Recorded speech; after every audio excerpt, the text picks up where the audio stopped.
Welcome back, everyone. The next session is a colloquy on secret superpower, habits, and behaviors. This session will be moderated by Vipul Rathore, Chief Content Officer, Harappa Education. Really excited for this session. So over to you, Vipul, to introduce our speakers and help us all unlock the superpower of our habits and behaviors. Thank you, Nikhil, and a warm welcome to all of our attendees. Over the next 30 minutes, we are going to talk about an innate superpower that all of us can discover and sharpen within ourselves. And this is the superpower of habits. And I have two distinguished thought leaders who will share their insights on the topic. So let's go ahead and meet them. Neela is an applied behavioral scientist working at the intersection of behavior change and development. She consults with several nonprofit organizations and writes about behavioral science, dignity, development, and the Global South. She's on the board of the Life You Can Save Foundation and previously was the founding director of the Center for Social and Behavior Change at Ashoka University. Neela was also recently mentioned in Forbes magazine as 10 behavioral scientists you should know. It's great to have you here today, Neela. Welcome. Our second speaker is Madan Pillutla. He's Dean and Professor at Indian School of Business. And as a globally acclaimed management expert on organizational behavior, he has over 25 years of teaching experience at prestigious institutions like the London Business School and the Hong Kong University of Science and Technology. He has held editorial positions in several renowned academic journals, including Administrative Science Quarterly and the Academy of Management Perspective. A warm welcome to you as well, Madan. Welcome to both of you. Hi. So let me go ahead and sort of pose my first question to Neela. And I think, so really my question, Neela, is to what extent can we really shape our work habits and what's the process of building habits that stick? Well, thank you for having me, Vipul. That's a very good question. And it's interesting because we tend to think that some people are more creatures of habit than others. And I think sometimes we also tend to think, if I'm very creative, that means, I'm not like a person of habits. Somebody with a habit is someone. But the interesting news is that in general, close to about 45% of our daily life is habits. This is what Wendy Wood talks about in her book. She's a habits researcher, which means, and that applies across. So they didn't find any personality differences. So I would say to a large extent, a lot of our life is already driven by habits. And if we think about it, brushing our teeth, driving, all sorts of habits. Can we shape our habits? Absolutely, we can. I think behavioral science now gives us some good pointers as to how to do that. And I think there are certain ways we instinctively do it, but we can learn how to shape new habits. And I don't think there's been any research that shows, there's an age to pick up a habit. So I think I would see it as sort of a lifelong venture to pick up a new habit, but the process is always the same. And we can talk about it a bit later on, but just broadly to set that process, you need a context and a cue, you need a reward, and you need repetition. So it's not a very onerous process. It's a pretty simple process, and that applies whether you are developing good learning habits, good work habits, whether you're developing a habit of eating healthy, exercising, driving, whatever it is. So anything that you want to actually pick up follows pretty much that same framework. But yes, there's a lot of scope for us, I think, to build habits. Fascinating. And we look forward, obviously, we'll have more questions for you as we get into the more detailed end of it. Let me go over and ask a question to Madan as well. And I think since we're talking about habits and how sort of professional or work habits are formed, given, and I think the academic institutions and how curriculums are sort of evolving and all that, in your experience, Madan, how do academic institutions promote good habits? And if there are any experiences or insights that you'd like to share with us? Sure. Thank you, Vipul. Thank you for having me. It's hi, Neela. It's nice to meet you. So there are a couple of ways in which academic institutions build habits, or help people build habits. So that's probably a better way of saying it. So let me start off with what happens in institutions like. So I know the London Business School very well. It's only now that I'm after 22 years at London Business School, which has become a habit for me. So I call that my institution. It's only a month and a half since I've been at the Indian School of Business. But both these schools, what would they do when people come into any of our programs, whether it's an exec ed program which lasts about a week, or whether it's a year-long program or a 2-year-long program? We ask people to take a 360-degree feedback, which they get feedback about the way that they've conducted themselves in the latest work setting that they've been part of, and these. Depending upon the program that they come into, it could be very focused about the set of skills, the set of behaviors that people need to enact in their respective institutions. If it's a very specific program, but if it's a general program like the MBA program, when people are coming in, it's based on what we think are good behaviors that people have to demonstrate in leading their teams and building teams and getting other people to coordinate to do work and so on. So these become the raw material that we use in the programs when people come into the programs, and they get to see what people have said about them and said, okay, now what is it that you would like to build? What is it that you see as your strengths? What others have seen as your strengths that you'd like to do more of? Now, what is it that others have seen as your weaknesses, and what that you want to remove? You want to replace some of these behaviors which have led to poor outcomes. What can we possibly do to help you get better outcomes?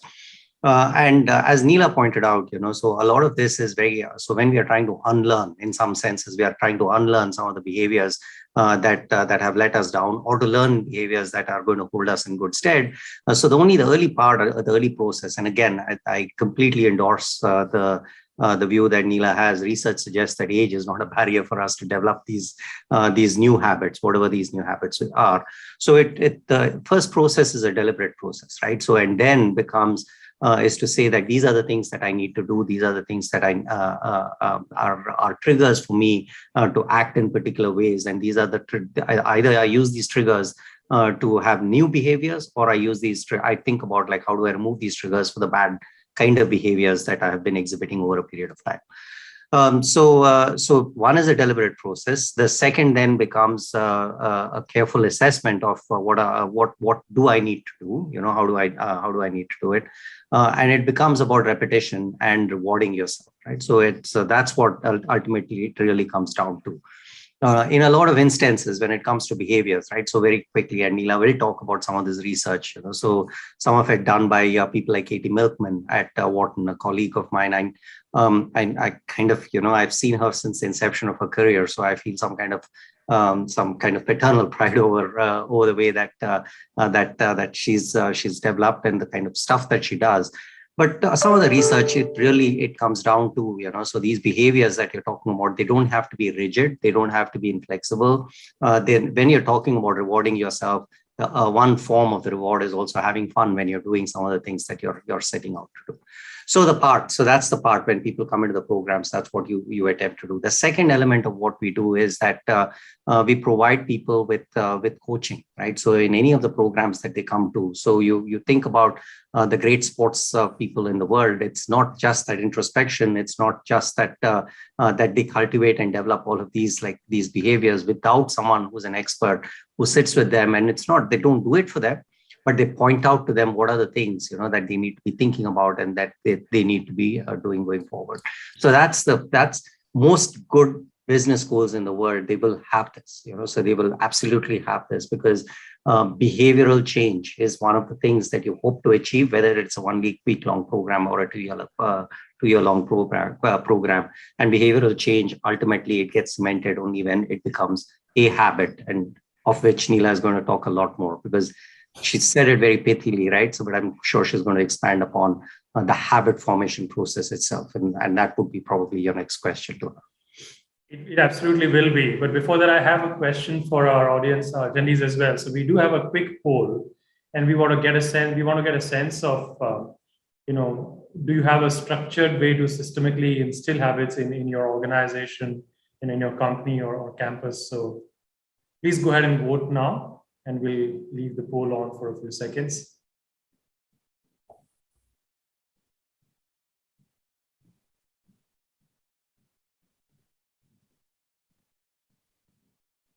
And if let's look at the results whenever we have enough sort of responses. Let's see how our room stands here on this question, and then we'll sort of move forward. Okay, so there is a bigger number in the not yet and category. It's still heartening to see, and we did sort of word this as not yet and no instead of no, because we know that sooner or later we do have to get there. Okay, we'll keep moving. And before my next question, I do two important reminders for our attendees as well. If you have, as we get into the details of habit formation, etc., if you have questions for our panelists, please post them in the Q&A box. And through this session, we'll also be posting a link to a reflection wall where we'd like to get your thoughts as well. Okay, on that note, so Neela, let me ask you this. Behavioral science is such a fascinating sort of science. So how can we really use it to form habits that are, good and positive work habits?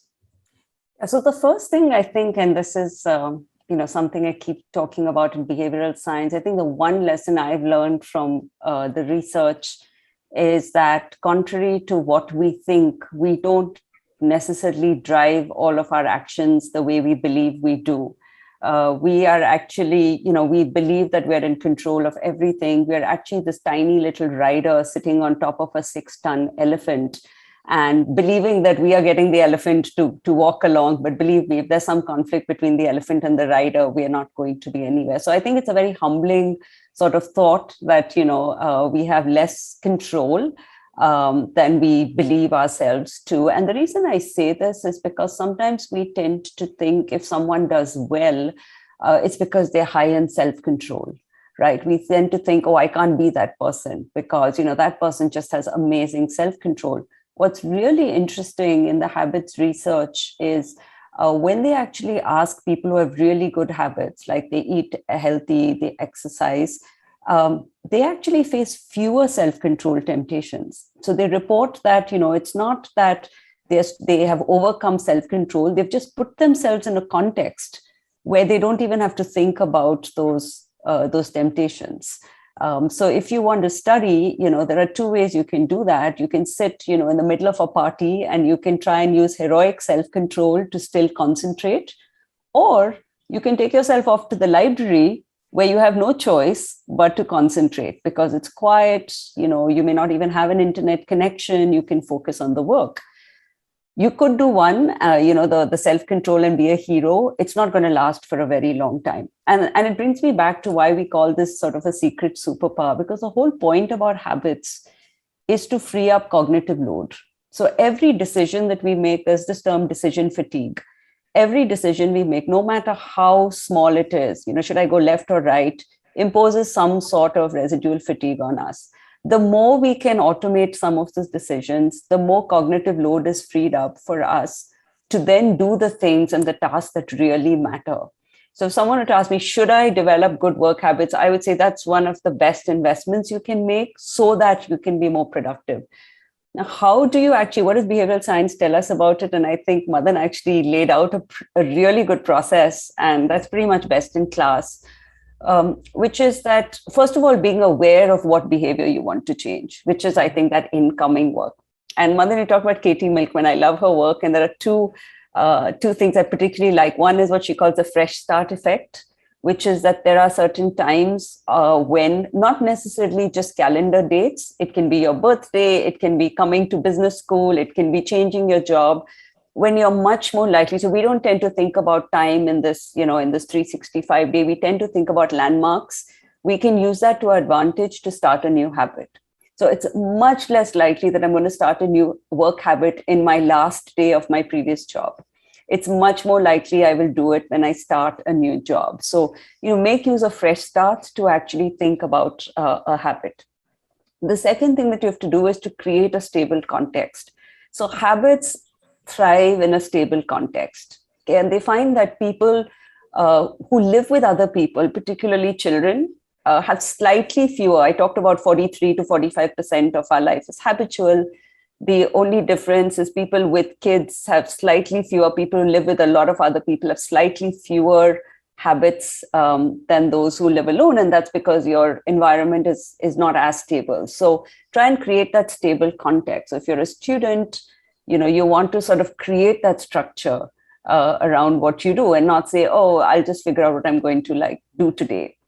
The second part around that is you need to reduce the friction, right? So chefs do this a lot. They call it the mise en place, where they sort of lay out everything before they start cooking. A good chef always does that. And that's like a great way to build a good habit, because the last thing you want to do, you want to make running a habit. You get out, you run, and then you discover that you haven't got your music with which you would love to run, right? So that disrupts the habit. So the second thing you need to do is to reduce the friction. And how do you do that? You do that by making a plan before you sort of get on to the habit you want to develop.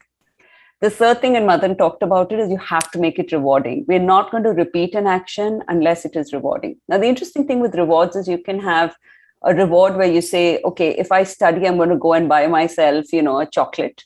And that's what's an extrinsic reward. And those are good, but those are not as effective as what you call an intrinsic reward, which is that the activity itself is rewarding. So a lot of people say, I want to start reading, right? I want to develop this habit of reading. I used to read, I've dropped it, I want to pick it up. And then they pick up the hardest book they can find. And then they sort of say, okay, if I finish this book, I'm going to reward myself with watching Netflix. And I would argue that's not a great way to build a habit. So what I tell them, if you want to build a reading habit, pick up something you enjoy reading, even if it's a comic book. Even if it is something like, your 10-year-old's mystery story, make that the thing that's rewarding. Enjoy the process itself, not if I do this, then I'm going to reward myself with something. So if you like exercise, if you want to exercise, the best exercise is the exercise you find most rewarding. It doesn't matter what it is, right? You like Zumba, go for Zumba. You like to run, go run, because that's the one you'll keep doing. And the final point about this is to repeat it, right? The repetition. So it's interesting. There are all sorts of, late theories about, is it 21 days to form a new habit? And what Wendy Wood's research shows is that it varies. It's not 21 days. For very simple ones, it could be something like 44 to 45 days. In general, it takes about 66 days or about 40 repetitions across a number. But the number varies. The more complex the behavior, the more repetitions you need. If it's a very simple behavior, obviously, it becomes a habit very quickly. But it's this idea of at least 40 to 50 repetitions of that. So don't expect that you're going to, have a habit in a week. So I would say if you creating the stable context, reducing the friction by making a plan, make it rewarding, and repeating it, those are that's the building blocks of a good habit. And one more last step reminded me with Katie's work, which I actually use in my everyday life, is this concept of temptation bundling. So I talked about making something rewarding. So one way you can make it rewarding is to couple the new thing that you want to do with something that you already find enjoyable. So I don't really love to exercise. As we've all discovered in the lockdown, I like to watch, Netflix, pick a show, and you say, I'm only going to watch Netflix, when I exercise. So you actually get two things done in one, and the whole process becomes very rewarding. So there is a process, and, you can see it in action with what Madan said. There is a process to creating good habits. And within this, lots of, I see some questions, it works in certain contexts, doesn't work in other contexts. You have to experiment and find out, but the broad process remains the same and can be actually systematically deployed in organizations. So for those who said not yet, there is a way that you can start to deploy it in the organization. Sure. Thank you for laying it out so clearly. So, but before I sort of ask my next question let me see if Madan, is there anything you'd like to add there on the whole process? Anything you'd like to add to that question? So it's really wonderfully put, Neela. That the thing I would reinforce again, the fresh start effect that Neela had mentioned. So the world is just coming, I mean, hopefully coming out of something pretty dramatic, right? Yes. So this can be a fresh start for a lot of people. Yes. If you're going back to office for the first time, post the pandemic, that's your fresh start. So that would be something that you need to be looking at and saying, okay, let me see what I can do now, different than I'd done before. So I would say take advantage of this, because it's been provided for you. I completely agree. And I think your point about, Madan, use it as a reflection time, Right. try and use that to make it salient, what you want to do, what you're not so good at, have a few people give you feedback, and actually not just say back to normal or return to normal, but actually use that. I would, that's something even for me to learn. And I think I'll start to do that. Yeah. Excellent. And one last thing, I'll just add to this, oftentimes when we're talking about cultivating and all of the processes, I mean, the process that Neela outlined is exactly what you need to do. But I'm speaking from personal experience, but also there's research to back me up on this, right? So oftentimes we can imagine a better future for ourselves, and imagining that is a good thing. But there are times when, very, very, very vivid imagination about the way that your world is going to unfold and what you're going to do can be inherently rewarding and in and of itself. So the imagination will serve the purpose of you actually doing it, which will prevent you from doing things. So that kind of a vivid forecasting about the way that you're going to be feeling, while the visualization is a good thing. I just want people to be a little aware so sometimes the high of achieving something is replaced by the high of imagining that we have already achieved that. So be a little thoughtful and a little mindful about some of those things going forward. So that's the only little bit of a nuance that I want to add to what Neela just laid out. Thank you. That's very, very sort of poignant. So since you talked about being mindful of, so Madan, let me ask you this then. So once we've formed a set of habits and once we sort of on our way there, but how do we sort of avoid becoming prisoners to our habits? So and to what extent, can we sort of jettison old habits or form new habits when it's time to? So I think this whole idea of habits being a good thing and a bad thing as well in a way, how do we sort of get past that? Yeah. So Vipul, I think the question that you're asking is a very important one, because we're not talking here about bad habits, right? So because jettisoning bad habits is the right thing to do, so we would want to do that. But even good habits, in some instances, in the long run, when the situation changes, the habits themselves, the behaviors, let's call them behaviors, right? So these unconscious behaviors that we are exhibiting might not be appropriate to the new situation that we are going to be in. So just to give you some kind of an illustration of that, right? So you can think about actors, you can think about artists, you can think about teachers. We all have like signature moves, so people can recognize us and say, oh, I know this person. This is what this person does in what they do, right? So you can think about, take an actor from Hollywood or from Bollywood that you think is the most stereotyped actor. There are certain things that they do. They speak in a particular fashion, they act in a particular fashion, and so on. So what does happen is we know this, that even not only the rewards that we get for ourselves for exhibiting certain behaviors, but there are social rewards that we get for exhibiting certain behaviors, and they become routinized for us, right? So if you look at, and just to use some name, you pick an actor and you say, okay, I'm looking at this actor, Dilip Kumar, he's gone recently, so I can use his name. So you look at him, you look at the early part of his career and the way he acted, he exhibited a much larger repertoire of behaviors than later on. It became like, a little standard in the way that he conducted himself. So why is that? Because they picked up and people said, we really like this about the way that he's acted in some situations, and he does more and more of those behaviors. So eventually, and the language that I use is that eventually we become caricatures of ourselves, right? So we take certain behaviors, we accentuate those behaviors, and we see a lot of them. We enact a lot of them. So the question that you're asking, Vipul, is about that, is right. So when is the right time for us to go back to the drawing board and say that, from a large repertoire of behaviors, I've come down to a narrow repertoire of behaviors that are there. It's efficient for me. It's good for me. I'm getting social rewards. But can I reflect on it? Can I reinvent myself periodically? And that's important because the world is changing, quite dramatically. And especially when we're talking about work. the way that I conduct myself with other people also needs to change over a period of time.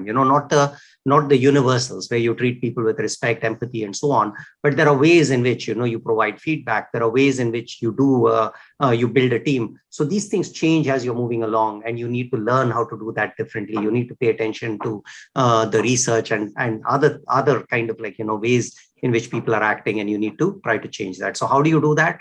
You again, so every 3 or 4 years, you go back to the drawing board, you say, I know I'm successful. I know I'm doing really well at the work that I'm doing, but are there behaviors that I'm overdoing? Are there behaviors that I'm underdoing? And so can I make this correction going forward? That's a very, very necessary part. So reinvention is a very necessary part.